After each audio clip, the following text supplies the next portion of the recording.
Di balik setiap babak sejarah yang kelam, ada kata-kata yang membentuk ideologi, membakar semangat, dan menggiring dunia menuju perubahan besar. Baik atau buruk, salah satu buku yang paling kontroversial dalam sejarah dunia yaitu Mein Kampf atau Perjuangan Saya bukan sekedar tulisan, melainkan cerminan dari ambisi, kebencian, dan visi seorang pria yang kelak mengubah jalannya sejarah. Jika kita berbicara tentang sejarah Jerman, kita tidak bisa melewatkan masa-masa yang kelam mengubah dunia. Dari kekalahan dalam Perang Dunia Pertama hingga kebangkitan Nazi, semua peristiwa ini tidak terjadi begitu saja. Ada ideologi yang berkembang, propaganda yang menyebar, dan gagasan yang tertanam di benak banyak orang.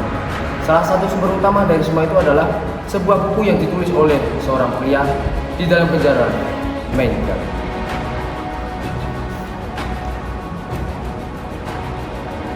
Diterbitkan pertama kali pada tahun 1925. Mein Kampf bukan sekedar catatan pribadi Adolf Hitler, tetapi juga cerminan dari ambisi, kebencian, rencana politik yang telah membentuk rezim Nazi. Di dalamnya, ia menuangkan pemikirannya tentang nasionalisme ekstrim, rasisme, dan strategi untuk membangkitkan Jerman dari keterpurukan. Buku ini bukan hanya sebuah tulisan, tetapi sebuah manifesto yang kemudian menjadi dasar bagi kebijakan yang membawa dunia dalam Perang Dunia Kedua. Poin-poin yang dipaparkan Hitler di dalam buku tersebut. 1. Nasionalisme ekstrim.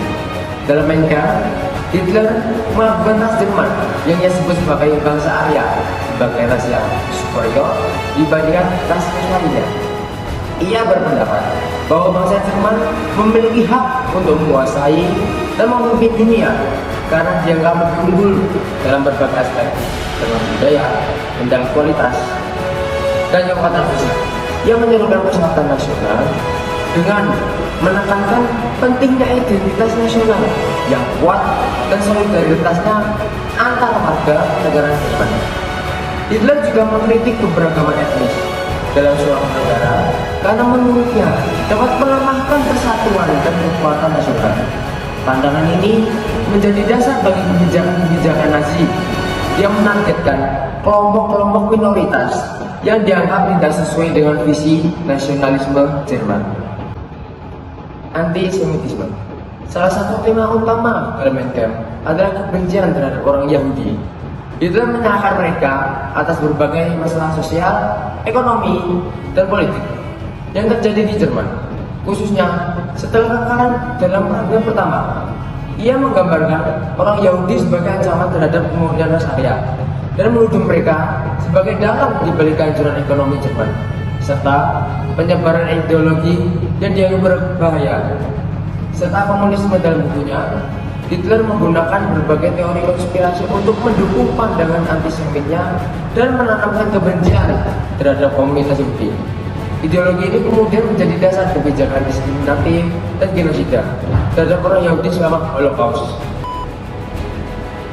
Anti-komunisme dan anti-demokrasi.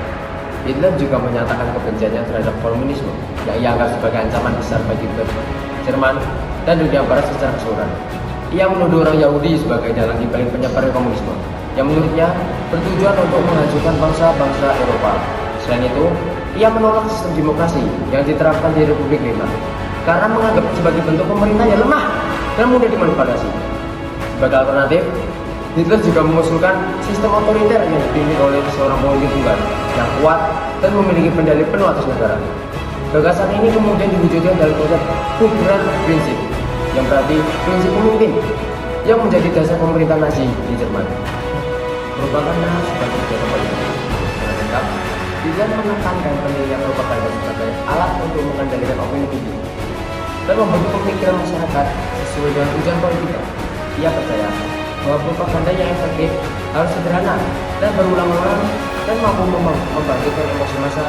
Hitler juga mengutip strategi propaganda Jerman selama Perang Dunia Pertama yang menurutnya kurang efektif dibandingkan propaganda sekutu.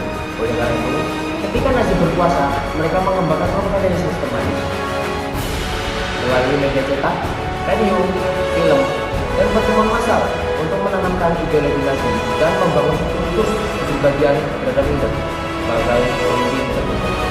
5. Perjuangan dan demokrasi. Hitler percaya bahwa perjuangan dan konflik merupakan elemen penting dalam perkembangan seluruh bangsa.